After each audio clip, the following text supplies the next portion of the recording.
அனைவருக்கும் ஆன்லைன் மணியாவின் அன்பான வணக்கங்கள்ப்பா. நம்ம இன்னைக்கு இந்த வீடியோவில் எதை பற்றி பார்க்க போகிறோம் அப்படின்னு கேட்டிங்கன்னா, டிஎன்பிஎஸ்சி குரூப் 4 நோட்டிஃபிகேஷன் நமக்கு விட்டுட்டாங்க. சரிங்களா, அதற்கான எக்ஸாம் டேட்டும் அனௌன்ஸ் பண்ணிட்டாங்க. ஜூன் 9ஆம் தேதி என்னது நமக்கு எக்ஸாம் அப்படின்னு சொல்லிட்டாங்க. சரிங்களா, அதற்கு அப்ளை பண்ணுறதுக்கான டேட்டும் என்ன பண்ணிட்டாங்க நமக்கு கொடுத்துட்டாங்க. இந்த தேதியிலேருந்து என்னது இந்த தேதி வரைக்கும் நம்ம அப்ளை பண்ணணும் அப்படின்னு சொல்லி கொடுத்துட்டாங்க. சரிங்களா, இப்போ அப்ளை பண்ணும்போது ஒரு சில குழப்பங்கள்லாம் என்ன ஆகும் அப்படின்னா நமக்கு வரும். சரிங்களா, இந்த இடத்துல என்ன கொடுக்குறது, இந்த இடத்துல இது வச்சிருக்கிறது கரெக்டாக, இதுக்கு எதை கொடுக்கணும் அப்படின்ற மாதிரி குழப்பங்கள் நமக்கு நிறைய வரும். சரிங்களா, இதுல என்ன பண்ணுவாங்க அப்படின்னா ஒரு சிலர் யோசிக்காம தவறுகள் செஞ்சிருவாங்க. சரிங்களா, அப்படி செய்யும் போது என்ன ஆகும் அப்படின்னு கேட்டீங்கன்னா நம்மளோட அப்ளிகேஷனை அவங்க ரிஜெக்ட் பண்ணிடுவாங்க. சரிங்களா, என்ன ஆகுது, நம்மளால எக்ஸாமே எழுத முடியாது. சரிங்களா, அது மாதிரி ஒரு சில விஷயங்களை என்ன பண்ணக்கூடாது அப்படின்னா நம்ம பார்த்து தான் பண்ணணும். சரிங்களா, கேர்ஃபுல்லாக பண்ண வேண்டிய விஷயங்கள் அப்படின்னு சொல்லி அப்ளிகேஷனில் நம்ம பண்ண வேண்டியது இருக்குது. அவங்களே என்ன பண்ணிட்டாங்க, இந்த தடவை நோட்டிஃபிகேஷன்லேயே மென்ஷன் பண்ணியிருக்காங்க, இந்தந்த தவறுகள் என்ன பண்ணக்கூடாது, நீங்கள் பண்ணக்கூடாது. அப்படி பண்ணீங்க அப்படின்னா உங்களோட அப்ளிகேஷன் என்ன ஆயிரும், கண்டிப்பாக நாங்கள் ரிஜெக்ட் பண்ணிடுவோம் அப்படின்னு சொல்லியிருக்காங்க. அது மட்டும் இல்லாமல் கிறிஸ்டல் கிளியராக நிறைய விஷயங்களை சொல்லிட்டாங்க. நீங்கள் வந்து ஃபோட்டோ கொடுக்குறீங்க அப்படின்னா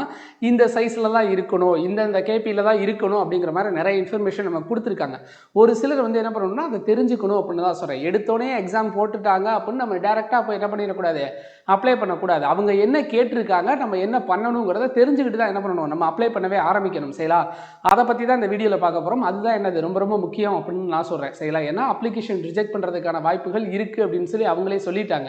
அப்போ நம்ம சொல்ல போகிறோம். இதில் வந்து நான் பர்டிகுலராக சொல்ல போகிறது எப்படி என்ன அப்படின்னு கேட்டிங்கன்னா, ஃபோட்டோஸ். சரிங்களா, நம்ம கேண்டிடேட்டோட ஃபோட்டோ எப்படி நம்ம அப்டேட் பண்ணணும், அதே மாதிரி சிக்னேச்சரும் வந்து எந்த மாதிரி அப்டேட் பண்ணணும் அப்படின்றத என்ன பண்ண போகிறோம், இந்த வீடியோவில் பார்க்க போகிறோம். சரி, அதனால தான் சொல்கிறேன், கொஞ்சம் கேர்ஃபுல்லாக கவனிச்சுக்கோங்க. அதில் எந்த தவறுகளும் செஞ்சிடாதீங்க அப்படிங்கிறத தான் பார்க்க போகிறோம். சரிங்களா, ஃபர்ஸ்ட் என்ன கொடுத்துருப்பாங்க அப்படின்னு கேட்டிங்கன்னா after the date of notification. சரிங்களா, அது என்ன after the date of notification அப்படின்னு கேட்டிங்கன்னா ஒன்றும் இல்லை. இப்போ வந்து நம்மக்கிட்ட ஃபோட்டோஸ் ஏற்கனவே பாஸ்போர்ட் சைஸ் ஃபோட்டோ நம்மக்கிட்ட இருக்கும். சரிங்களா, நான் இப்போ ஒரு 3 மாதத்துக்கு முன்னாடி எடுத்தேன் சார், 4 மாதத்துக்கு முன்னாடி தான் ஃபோட்டோ எடுத்தேன், அதையே நான் யூஸ் பண்ணிக்கலாமா அப்படின்னு கேட்டிங்கன்னா கிடையாதுப்பா.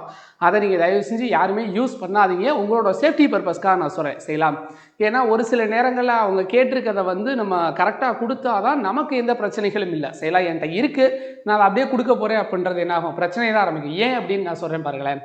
ஏன் அப்படின்னா இப்போ நம்ம வந்து கரெக்டாக அவங்க என்ன சொல்லிட்டாங்க, அப்ளிகேஷன் டேட் எப்போ ஓப்பன் ஆச்சோ அந்த இதில் இருந்தால் என்ன பண்ணணும், நீங்கள் ஃபோட்டோ எடுத்து புதுசாக தான் எடுத்துருக்கணும். அதை தான் நான் திரும்பவும் சொல்கிறேன். சரிங்களா, என்ன பண்ணணும், நீங்கள் ஃபோட்டோ எடுக்கிறதே எப்போ நோட்டிஃபிகேஷன் வந்து அவங்க அப்ளை பண்ணலாம் எக்ஸாமுக்குன்னு சொன்னதுக்கப்புறம் தான் எடுக்கணும். அந்த எடுக்கிறதுலையுமே என்ன பண்ணியிருக்காங்க, நிறைய கண்டிஷன்ஸ் கொடுத்துருக்காங்க. என்ன ஃபர்ஸ்ட் அப்படின்னு பார்த்தீங்கன்னா அது என்னது, ஒரு கலர் ஃபோட்டோகிராஃபாக இருக்கணும். சரிங்களா, கலர் தான், பிளாக் அண்ட் ஒயிட் கிடையாது. சரிங்களா, கலரில் தான் இருக்கணும். அது மட்டும் இல்லாமல் என்னது, பாஸ்போர்ட் சைஸ் ஃபோட்டோவாக தான் இருக்கணும். சரி, ஒரு சிலர் வந்து என்ன பண்ணுவாங்கன்னா ஃபுல் சைஸ் இடுப்பு வரைக்கும் கொடுக்குறது அந்த மாதிரிலாம் என்ன பண்ணுவாங்க, தவறுதலாக அப்லோட் செஞ்சுருவாங்க. அந்த மாதிரிலாம் கிடையாது, பாஸ்போர்ட் சைஸ் மட்டும் தான் இருக்கணும். ஏன்னா ஒரு சிலர் என்ன பண்ணுவாங்க, வீட்டிலேயே உட்காந்து என்ன பண்ணுவாங்க, அப்ளை பண்ணுவாங்க. லேப்டாப் என்கிட்ட இருக்குது சிஸ்டம், நான் அதில் வச்சு அப்டேட் பண்ணிக்கிறேன் அப்படின்னா அவங்க பண்ணும்போது என்ன பண்ணுவாங்க, சூஸ் பண்ணும்போது தவறுதலாக சூஸ் பண்ண வாய்ப்புகள் இருக்குது. அப்போ என்ன பண்ணணும், பாஸ்போர்ட் சைஸ் ஃபோட்டோ மட்டும்தான் என்ன பண்ணணும், அப்டேட் பண்ணணும். அது மட்டும் இல்லாமல் ஒயிட் கலர் பேக்ரவுண்ட் கம்பல்சரி. சரிங்களா, நீங்கள் வந்து என்ன பண்ணியிருப்பீங்கன்னா பழைய ஃபோட்டோஸ் இருக்கும், அதில் என்ன ஆகும்னா ப்ளூ கலர் பேக்ரவுண்டு, வேறு ஏதாவது ஒரு கலரில் பேக்ரவுண்ட் இருக்கும். சரிங்களா, அந்த பேக்ரவுண்ட் இருக்க ஃபோட்டோ செல்லாது. சரிங்களா, கண்டிப்பான கம்பல்சரி என்ன பண்ணணும், ஒயிட் கலர் பேக்ரவுண்ட் இருக்க பாஸ்போர்ட் சைஸ் ஃபோட்டோ மட்டும்தான் என்ன பண்ணணும், நீங்கள் அப்லோட் பண்ணணும். சரிங்களா, ஏன்னா அவங்க அந்த நோட்டிஃபிகேஷன்லேயே என்ன பண்ணிட்டாங்க, கிளியராக கீழே சொல்லிட்டாங்க. சரிங்களா, ஃபோட்டோஸ் மஸ்ட்டாக என்ன இருக்கணும், ஒயிட் கலர் பேக்ரவுண்டோட தான் இருக்கணும் அப்படின்னு சொல்லிட்டாங்க. இதை நம்ம மீறும் பட்சத்தில் என்ன ஆகும், நம்மளோட அப்ளிகேஷனை அவங்க ரிஜெக்ட் பண்ண வாய்ப்புகள் அதிகம். அதனால தான் சொல்கிறேன், அந்த மாதிரி எந்த ஒரு தவறுகளும் நம்ம செய்யக்கூடாது. அதனால தான் புதுசாக ஃபோட்டோ எடுங்க அப்படின்னு சொல்கிறேன். இப்போ செய்யலாம், அப்ளை பண்ணுறீங்களா, அப்ளை பண்ணுறதுக்கு முந்தின நாள் செய்யலாம், அப்போ நீங்கள் ஃபோட்டோ எடுத்துக்கணும். அந்த ஃபோட்டோ எடுக்கும் போதுமே ஒரு சில கண்டிஷன்ஸ் இருக்குது. என்ன சொல்லுவாங்க அப்படின்னு கேட்டிங்கன்னா அதில் உங்கள் பேர் சிக்னேச்சர்லாம் இருக்கணும். சரிங்களா, அது எப்படி இருக்கணும் அப்படின்னு பார்க்கணும். சரிங்களா, அதை அடுத்து பார்ப்போம். சரிங்களா, அடுத்து வந்து என்ன அப்படின்னு கேட்டிங்கன்னா ஃபோட்டோ எடுக்கும்போது ஃப்ரண்ட் வியூவில் தான் இருக்கணும். சரிங்களா, இப்போ நான் வந்து பேசுகிறேன் உங்களுக்கு. செய்யலாம், இப்போ நான் ஃப்ரண்ட் வியூவில் உங்களை நேருக்கு நேராக தான் பார்த்து பேசுகிறேன். சரிங்களா, இந்த மாதிரி சாஞ்சுக்கிட்டோ இப்படி நின்றுக்கிட்டோ நான் இப்போ ஃபோட்டோவுக்கு என்ன பண்ணக்கூடாது, போஸ் கொடுக்கக்கூடாது. இப்படி திரும்பிக்கிட்டு இப்படி நிற்கிறேன், இல்லை இப்படி நின்றுக்கிட்டு போஸ் கொடுக்குறேன், அந்த மாதிரிலாம் கிடையவே இருக்கக்கூடாது. சரிங்களா, உங்களோட ஃப்ரண்ட் வியூ செய்யலாம், கரெக்டாக கேமரா ஆங்கிளை பார்த்த மணிக்கே முகம் என்ன பண்ணணும், நேராக மட்டும்தான் இருக்கணும் அப்படின்னு சொல்லிட்டாங்க. செய்யலாம், என்ன சொல்லியிருக்காங்க, ஃப்ரண்ட் வியூவில் தான் இருக்கணும். அதே மாதிரி நம்மளுடைய காதுகள் இருக்குது பார்த்தீங்களா, ரெண்டு காதுமே என்ன பண்ணணும், கிளியராக தெரியணும் கேமராவில். செய்யலாம், அது மட்டும் இல்லாமல் நம்மளோட கழுத்தின் ஒரு பகுதி செய்யலாம், இது வரைக்கும் கூட நீங்கள் ஞாபகம் வச்சுக்கலாம். செய்யலாம், கழுத்தோட ஒரு பகுதி தெரியணும் ஃபோட்டோவில். செய்யலாம், அதுக்கு கீழே நீங்கள் இறக்கவே வேண்டாம். செய்யலாம், கழுத்தோட ஒரு பகுதி தெரிகிற மாதிரி இருந்துச்சுனாலே என்ன இது போதும் அப்படின்ற மாதிரி தான் அவங்க சொல்லியிருக்காங்க. காது ரெண்டுமே என்ன பண்ணணும், கிளியராக தெரியணும். நீங்கள் இப்படி நின்றீங்க அப்படின்னா என்ன ஆகும், ஒரு காது தெரியாது. சரிங்களா? அதுக்காக தான் அவங்க என்ன சொல்லியிருக்காங்க, ஃப்ரண்ட் வியூவில் உங்கள் 2 காதுமே என்ன பண்ணணும், தெரிகிற மாதிரி நீங்கள் ஃபோட்டோ எடுத்துருக்கணும். செய்யலாம். அதற்கப்புறம் என்னது, name and date of the photography. செய்யலாம். ஒரு சிலர் இதில் நிறைய பேர் தப்பு பண்ண வாய்ப்பு இருக்குப்பா. சில டேட் ஆஃப் த ஃபோட்டோகிராஃபி அப்படின்னு கொடுத்துருக்காங்க. சரிங்களா? அதாவது பேர் நம்ம என்ன பண்ணிடுவோம், ஃபோட்டோவுக்கு கீழே நம்மளுடைய பேர் கொடுத்துருவோம். கீழே ஒரு டேட் வரும். சரிங்களா? அந்த டேட்டு நம்மளோட டேட் ஆஃப் பர்த்தை கொடுக்குறதா இல்லை ஃபோட்டோ எடுத்த டேட்டை கொடுக்குறதா அப்படின்னு சொல்லி ஒரு சிலர் என்ன பண்ணுவாங்க, அவங்களோட டேட் ஆஃப் பர்த்தை கொடுத்துருவாங்க. சரிங்களா?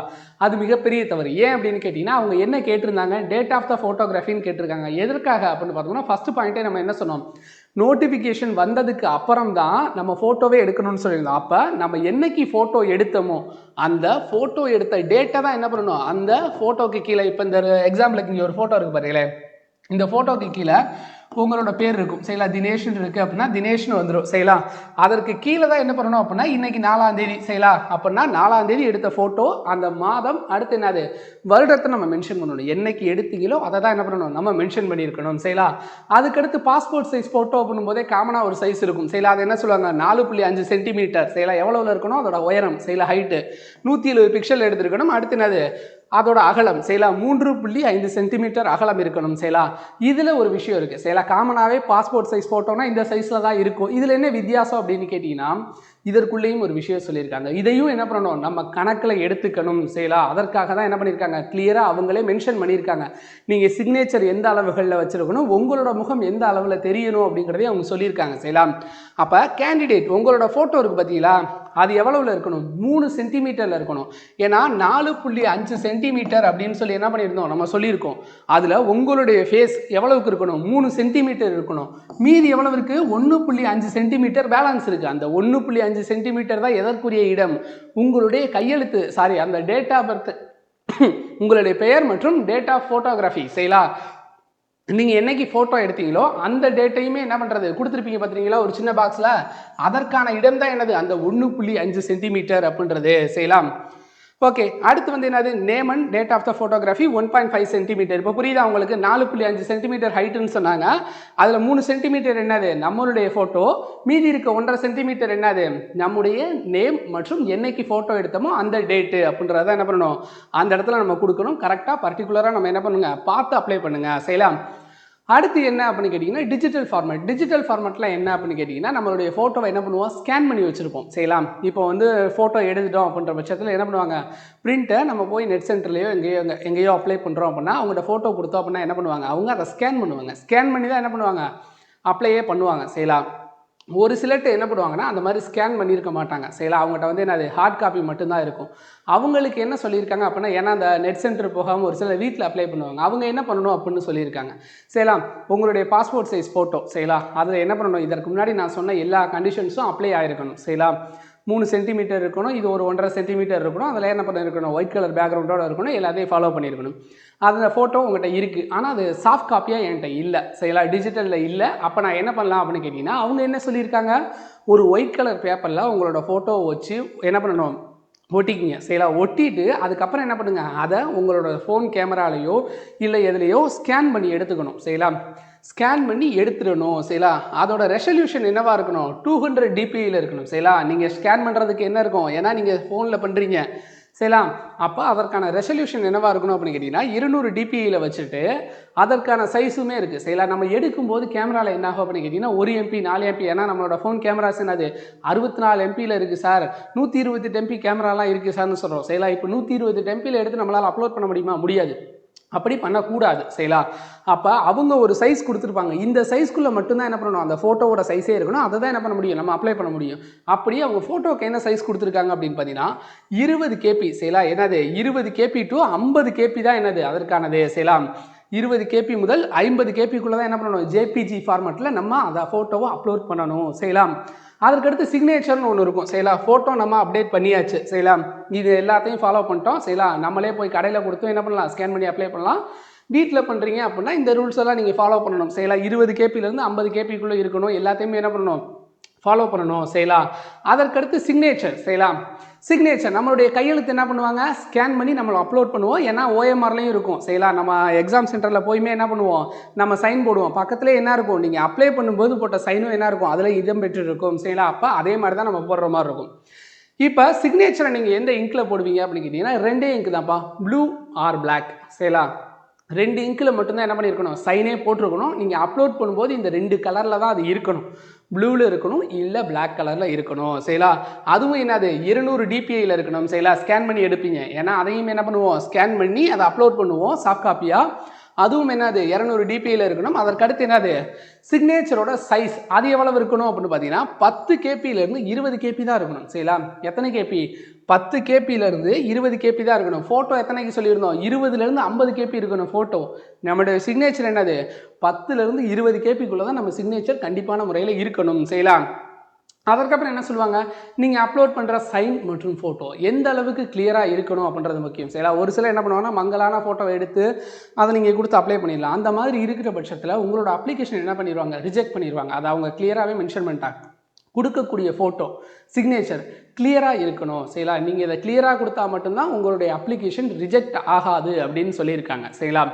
அதனால் என்ன பண்ணணும், நம்ம கொடுக்கக்கூடிய தகவல்களை டீட்டெயில்டாக கொடுக்கணும் சரிங்களா. அதுக்காக தான் இந்த வீடியோவே நாங்கள் உங்களுக்கு போட்டது சரிங்களா. ஃபோட்டோ அண்ட் சிக்னேச்சர் என்ன பண்ணணும், இந்த மாதிரி தான் நீங்கள் அப்லோட் பண்ணணும் சரிங்களா.